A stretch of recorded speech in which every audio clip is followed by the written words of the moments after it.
Alright guys, Fat Gunner here. I'm going to do a review of one of my pistols. This is my Keltec PF-9. This is my daily carry weapon that I carry with me everywhere I go, except for school, because they don't value my safety enough to let me carry my own weapon. Even though I can guarantee I'm more proficient with my weapon than their silly little police are. So the main purpose of this is a concealed carry weapon. I normally pocket carry this, although I do also own a Crossbead Super Tuck, which I think is a great holster. There are other ones out there. Do a quick search and you can find them pretty easy. It's not gonna, obviously if you're using YouTube, you probably know how to use Google. So Google is sometimes your friend, not when you're doing a report, because that's not as scholarly. Yeah. Anyways, so let's get into a little bit about the size and weight.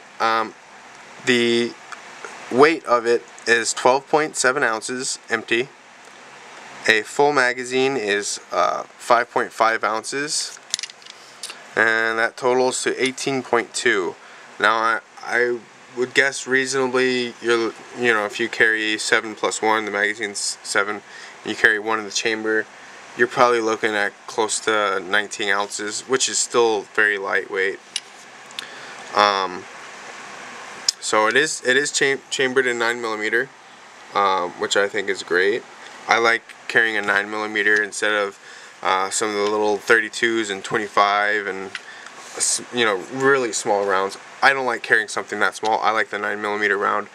That is probably the smallest I will ever go for a daily carry gun.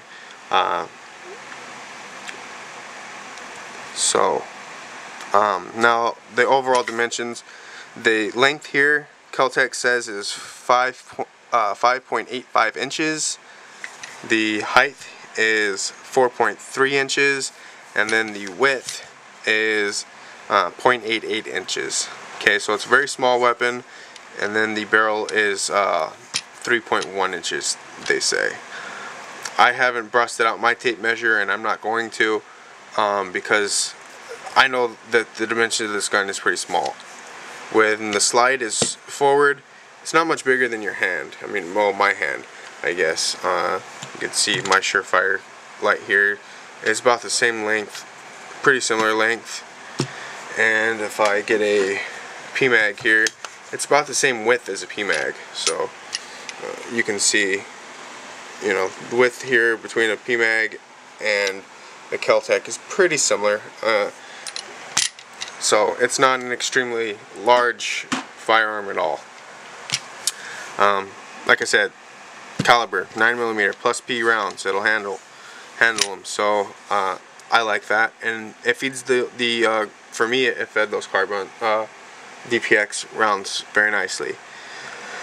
So I think the reliability on this is great. The range ammo I use on it is also the Federal 9mm stuff from Walmart, because Walmart's about a mile away from my house. It's pretty easy for me to go over there and pick that up.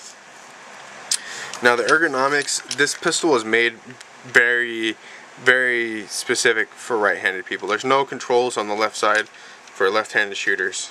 Okay, magazine release here, slide release, the takedown pin, all of that is on the left side of the firearm, which if you're left-handed, you guys are pretty used to this stuff. I mean, you've probably trained enough to be able to overcome obstacles like a magazine release like this, or you guys are pretty used to that, right? You take your trigger finger off you need to take your trigger finger off the trigger anyways to do this stuff. You shouldn't have it on there while you're reloading anyways. So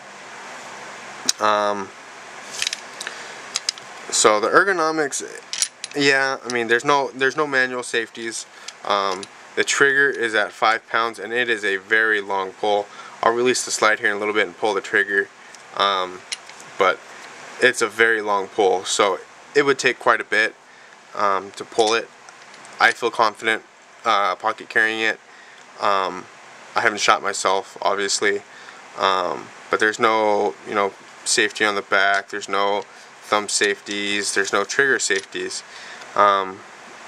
I don't carry anything else in that pocket with this gun. I mean, it's just this gun only, because I don't want to kill myself or hurt myself in any way. So I'm not stupid. So let me release this slide real quick, and then I'll show you guys. I'll show you guys the trigger pull. How I guess you could say it's bad. I mean, if you're used to some of the 1911s and things like that. But hang on.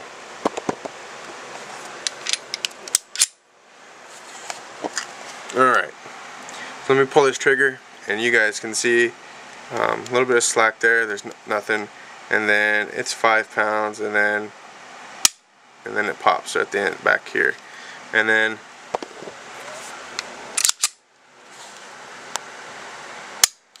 alright, so it's a pretty big pull, and when you're firing this, you can definitely tell you're having to pull that back quite a bit. I don't mind that in my carry gun, because honestly, if I'm drawing it and the I'm having to defend myself, I'm not going to care that I'm not going to care that the trigger pull is the weight that it's at, and on top of that, it's not going to matter that it's a long pull, because I'm gonna be pulling away, right? Now, say the pull is at 5 pounds, it feels a little bit heavier than that. I think it's closer to 7. But that's their own, that's their word on it.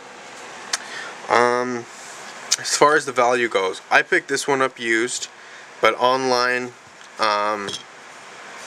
most of the blue ones here like this are going for about $300.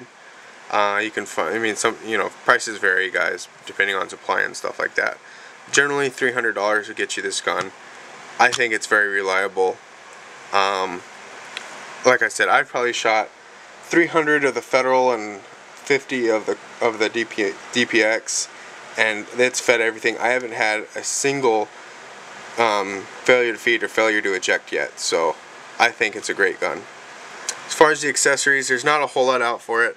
As the gun becomes more popular, there probably will be.